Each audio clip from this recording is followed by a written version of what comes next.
Hello guys, নমস্কার।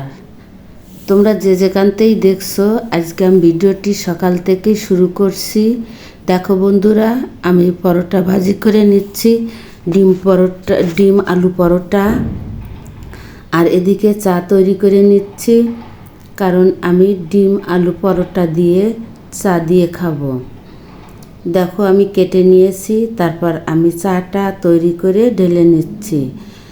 এখন আমি পরোটা আর চা দিয়ে খাবো, সাথে একটা কলা। আর তারপরে খাওয়ার পরে আমি দুপুরের রান্নায় চলে যাব। আজকের লাঞ্চটা তোমাদের সাথে আমি শেয়ার করব, বেশি কিছু না। দেখো বন্ধুরা, আজকে আমি রান্না করব এই যে একটা তরকারি দেখছো কাঁচা, এটা তোমরা নিশ্চয়ই সবাই চেনো। এটা ওলকপি আমরা বলি, তোমরা কি নামে ডাকো জানি না, তবে এই তরকারিটা খুবই সুন্দর খেতে। আর কিছু তরকারি কেটে নিয়ে ধুয়ে নিয়েছি, এটা নিরামিষ করব। নিরামিষটা ভালো করে ধুয়ে বিভিন্ন রকমের তরকারি দিয়েছি, জাস্ট আদা সেদ্ধ নিরামিষ করব।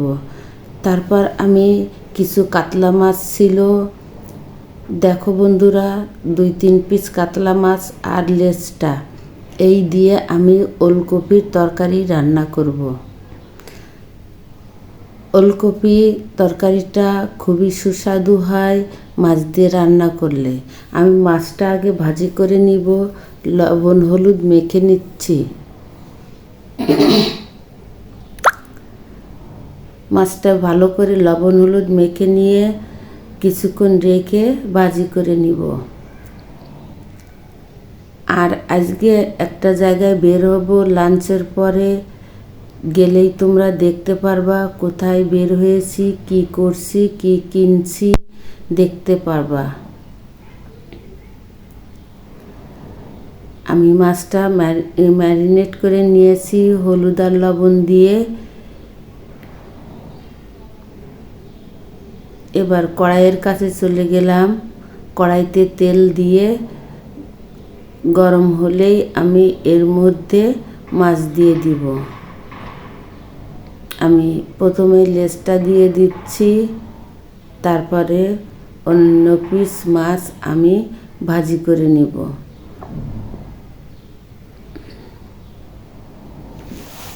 শীতের এই কম বেলায় কাজ করা খুবই কষ্টকর হয়ে যায় অফিস করে, কিন্তু আজকে আমি অফিস থেকে ছুটি নিয়েছিলাম, এই জন্য ঘরে আছি। একটা জায়গায় যাব, এই জন্যই ছুটি নিয়েছিলাম। অফিস করে সেই জায়গাটায় যাওয়া হয় না, অনেক দূর যেতে হয় এবং ফিরে আসতে অনেক রাত। আবার রাতের রান্না এবং সকালে ঘুম থেকে ওঠা অনেক কষ্ট হয়ে যায়, এই জন্য ছুটি নিয়েই আমার ওই কাজটা করতে হবে। মাছ ভাজি হয়ে গিয়েছে, এবার আমি একটা ওই তেলের ভিতরেই জিরে ফোড়ন, একটা শুকনো মরিচ আর তেজপাতা দিয়ে আমি পেঁয়াজ কুচি দিয়ে দিলাম। পেঁয়াজ কুচিটা একটু ভাজি ভাজি হলেই এর মধ্যে আমি দিয়ে দিব আদা রসুন পেঁয়াজ এর পেস্ট।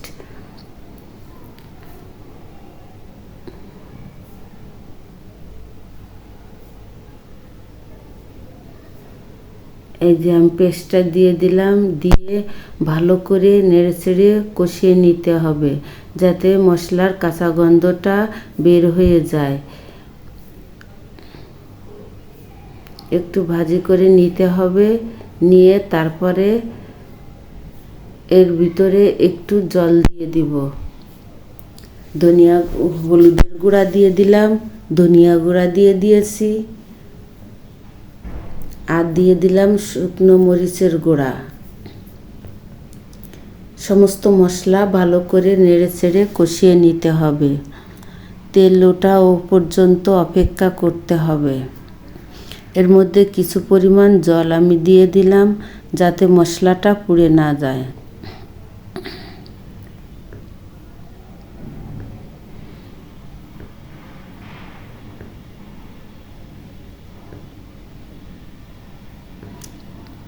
মশলাটা কষিয়ে নিচ্ছি। দেখো বন্ধুরা, প্রায় তেল উঠে এসেছে। এবার মশলা মধ্যে আমি দিয়ে দিব ওই আগে সেদ্ধ করে রাখা ওলকপি। এই যে আমি রেখেছিলাম,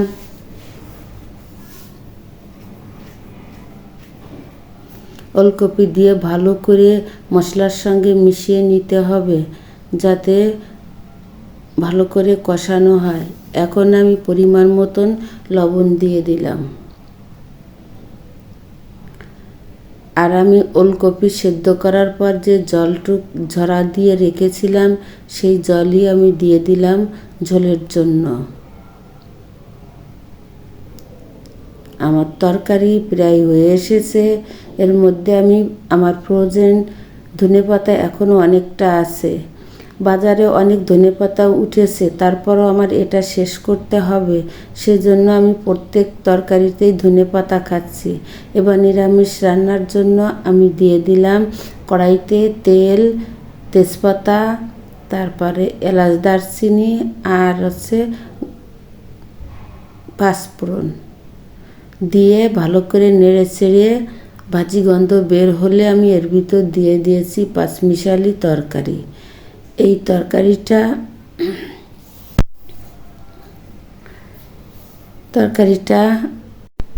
তরকারিটার মধ্যে দিয়ে দিলাম হলুদের গুঁড়া, ধনিয়া গুঁড়া এবং কাঁচামরিচ দিয়ে দিব। ভালো করে নেড়ে চেড়ে সমস্ত মশলা তরকারির মধ্যে আমি মিশিয়ে নিচ্ছি। এই তরকারিটার দিয়ে দিলাম কাঁচা মরিচ ফালি করে। তরকারিটা হবে আধা সেদ্ধ এবং খুবই সুন্দর খেতে লাগবে। আমি পরিমাণ মতন অল্প পরিমাণ জল দিয়ে দিলাম, দিয়ে সেদ্ধ করে নামিয়ে রাখবো। আমার তরকারিটা হয়ে গিয়েছে। এখন ফুলকপির বড়া ভাজি করব বলে নিয়ে নিয়েছি ময়দা, তার মধ্যে নিয়ে নিলাম হলুদের গুঁড়া, মরিচের গুঁড়া, ধনিয়া গুঁড়া আর একটু জিরা গুঁড়া, আর দিয়ে দিয়েছি পরিমাণ মতন লবণ এবং একটু চিনি দিয়ে ভালো করে আমি মিশিয়ে নিচ্ছি। এই যে আমার ব্যাটারটা তৈরি হয়ে গিয়েছে। এখন আমি এর মধ্যে ফুলকপি দিয়ে দিব। আমি কাঁচা ফুলকপি বড়া করব। সেদ্ধ করে করলে এই ফুলকপিটা অতটা স্বাদ লাগে না। বন্ধুরা, তোমরা কাঁচা ফুলকপিটাই ব্যাটারের মধ্যে দিয়ে চুলোর পাত দিয়ে হালকা আঁচে ভাজি করবা। এই ভাজিটা খুবই সুস্বাদু হয় এবং খুবই মচমচে হয়। এখন দেখো বন্ধুরা, আমাদের দুপুরের লাঞ্চ হালকা পাতলা এই যে ফুলকপির বড়া, ডাল, তার সঙ্গে নিরামিষ আর ভাত করেছি, সাদা ভাত।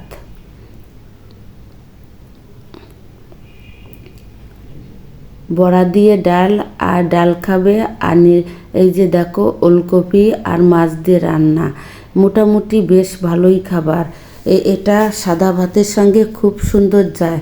তারপর খাওয়ার পর আমরা বের হয়ে পড়লাম। বের হয়ে আমরা একটা রিক্সা নিয়েছি। আমি রিক্সায় চড়তে খুব পছন্দ করি, এই জন্য রিক্সাটা নিয়েছি। রিক্সায় যেতে অনেক দূর সময় লাগবে, কিন্তু আমরা যদি মেট্রো ট্রেনে যেতাম তাহলে খুব দ্রুত চলে যেতে পারতাম। না, আমি রিক্সাটা আমার খুব পছন্দ। খোলা আকাশ, তারপর চারিদিকের হাওয়া খুব ভালো লাগে। সব কিছু দেখা যায়, আস্তে আস্তে গল্প করতে করতে চলে যাওয়া যায়। অনেক পথ মনে হয় না যে অনেকটা পথ এসেছি।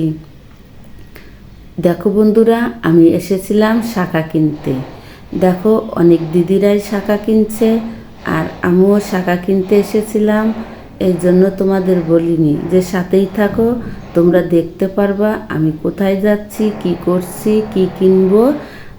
আসলেই আমি শাঁখা কিনতে এসেছিলাম। আমি এখানে শাঁখা বেছে বেছে দেখছি কোন শাঁখাটা নেওয়া যায়। এই যে আমি শাঁখা দেখছি। দেখো বন্ধুরা, খুবই সুন্দর শাঁখা। দেখতে যেমন সুন্দর হয়েছে তেমন মজবুত এবং তাজা শঙ্কের শাঁখা আমি বেছে বেছে রাখছি। এর মধ্যে থেকে আমি দেখি কয় জোড়া শাঁখা নিতে পারি। আমার যদি পছন্দ হয় তাহলে আমি একটু বেশি করেই নিয়ে যাব। কিন্তু যদি বেশি একটা পছন্দ না হয় তাও কমপক্ষে 2 জোড়া 3 জোড়া শাঁখা নিবই। আমি প্রত্যেকটা শাঁখা ওখান থেকে বেরিয়ে 2 জোড়া শাঁখা নিয়ে চলে আসলাম আর অন্য একটা রাস্তা দিয়ে আসছি। দেখো বন্ধুরা, দেয়ালের গায়ে কত সুন্দর মহামনীষীদের বাক্য লেখা আছে, কথা অনেক সুন্দর, মনের ভিতর আত্মতৃপ্তি পাওয়া যায় এই বাণীগুলো পড়লে। আজকে আমার ভিডিওটি এখানেই রাখছি, আবার দেখা হবে অন্য কোনো ভিডিওয়। ততক্ষণ তোমরা ভালো থাকো, সুস্থ থাকো।